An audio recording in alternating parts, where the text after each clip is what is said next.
कहानी उन आम घरों की है जहां खाने वाले तो कई, लेकिन कमाने वाला एक मर्द ही होता है। बावजूद इसके उससे उम्मीदें कम नहीं होती। देखिए जी, सामने वाले वर्मा जी कैसी अच्छी तरह से सफाई करते हैं छुट्टी वाले दिन अपने घर की, और एक आप हैं। अरे यार, उनके पास कार है, ऑफिस पास में है और हफ्ते में 2 दिन की छुट्टी होती है, तो फर्क तो पड़ता है ना। मेरी तो शादी ही गलत हो गई। अरे कोई मस्त लड़का मिलता, कमाता भी, घुमाता भी, घर के कामों में भी मदद करता, लेकिन नहीं जी, हमारे वाले को तो कमाने से फुर्सत ही नहीं, और कमाई भी ऐसी कि कोई जरूरत पूरी ही नहीं हो रही है। सुनील बेचारा शीना को देखकर सोचता है कि शीना सही कह रही है। देखने में सुंदर है, घर का सारा काम कर लेती है, उसे तो कोई भी अच्छा लड़का मिल सकता था। क्या सोच रहे हैं? भागने का इरादा तो नहीं है? अरे नहीं मेरी प्यारी बीवी, मैं तो नहीं, पर डर है कि तुम नहीं कहीं भाग जाओ मुझे छोड़कर। शीला सुनील के मुंह से प्यार भरी बात सुनकर मुस्कुराती है। आप भी ना। सुनील एक दिन ऑफिस से घर आता है कि तभी शीना कहती है, सुनिए जी, वो मेरी सहेली आई थी, सारा दिन वो लोग यहीं थे, अब जा रही थी तो मैंने कहा नहीं नहीं, मेरे पति छोड़ आएंगे ना तुम्हें, तो रोक लिया मैंने। सुनील थोड़ी देर कुछ सोचता है, फिर कहता है, ठीक है, मैं कपड़े चेंज करके आता हूँ। अरे तेरे पति को तो लग रहा है कि अच्छा नहीं लगा।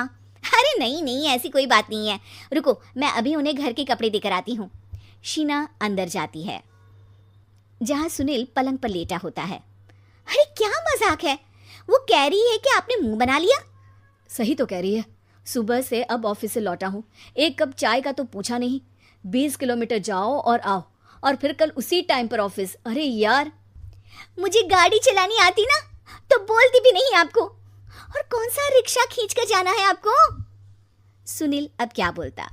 रात देर से आता है और सो जाता है। अगले दिन शरीर दर्द हो रहा है। अरे तो मत जाओ ना ऑफिस, चलते हैं ना मार्केट घूमने, फिर पिक्चर देखेंगे और रात में खाना खाकर घर वापस। सुनील जब सारे दिन की थकान वाला शेड्यूल सुनता है तो वो सीधे सीधे ऑफिस के लिए तैयार हो जाता है। अब आए दिन शीना की डिमांड बढ़ती ही चली जाती है और सुनील उसको पूरा भी करता, लेकिन एक दिन, ए जी मेरा भाई आ रहा है, उसे 2 लाख रुपए की ज़रूरत है। हाँ तो मैं क्या करूँ शीना, मेरे पास इतने रुपए नहीं है। हाँ हाँ पता है नहीं है, लेकिन किसी से लेकर तो दे सकते हो ना। अरे मैं किससे मांगू, मेरे तो जानने में भी कोई नहीं है जिसके पास इतनी बड़ी रकम हो।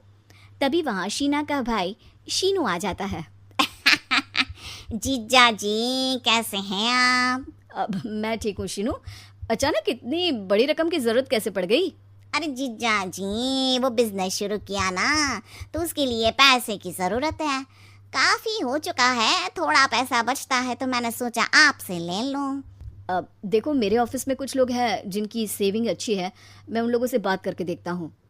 सुनील ऑफिस से किसी से पैसे लेकर शीना को दे देता है। शीना वो पैसा भाई को दे देती है 2 महीने बाद। अरे यार शीना, वो ऑफिस वाला आदमी अपने पैसे मांग रहा है, कैसे दूं? अपने भाई से बोलो ना पैसे दे दे। अरे हाँ हाँ दे देगा, कहाँ भागा जा रहा है, आप उनको बोल दो कि दे देंगे।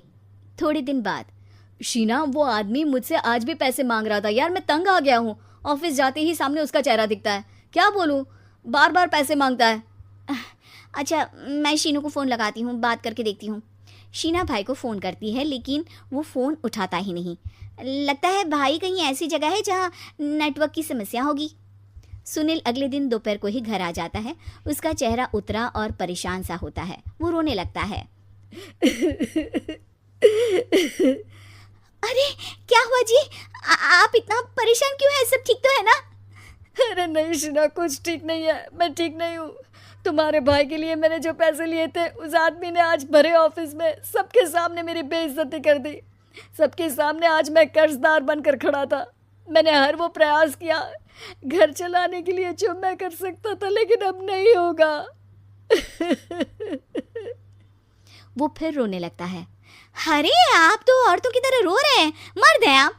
क्यों, आदमी के सीने में दिल नहीं होता, या फिर वो इंसान नहीं मशीन होता है?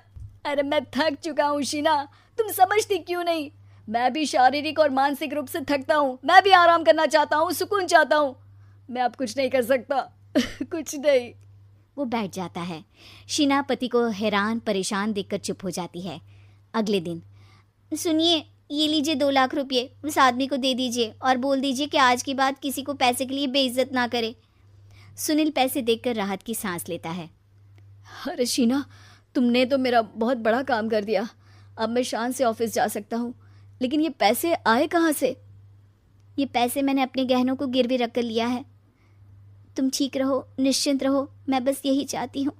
मुझे माफ़ करना, पर अब मैं समझ चुकी हूँ कि मर्द को भी दर्द होता है।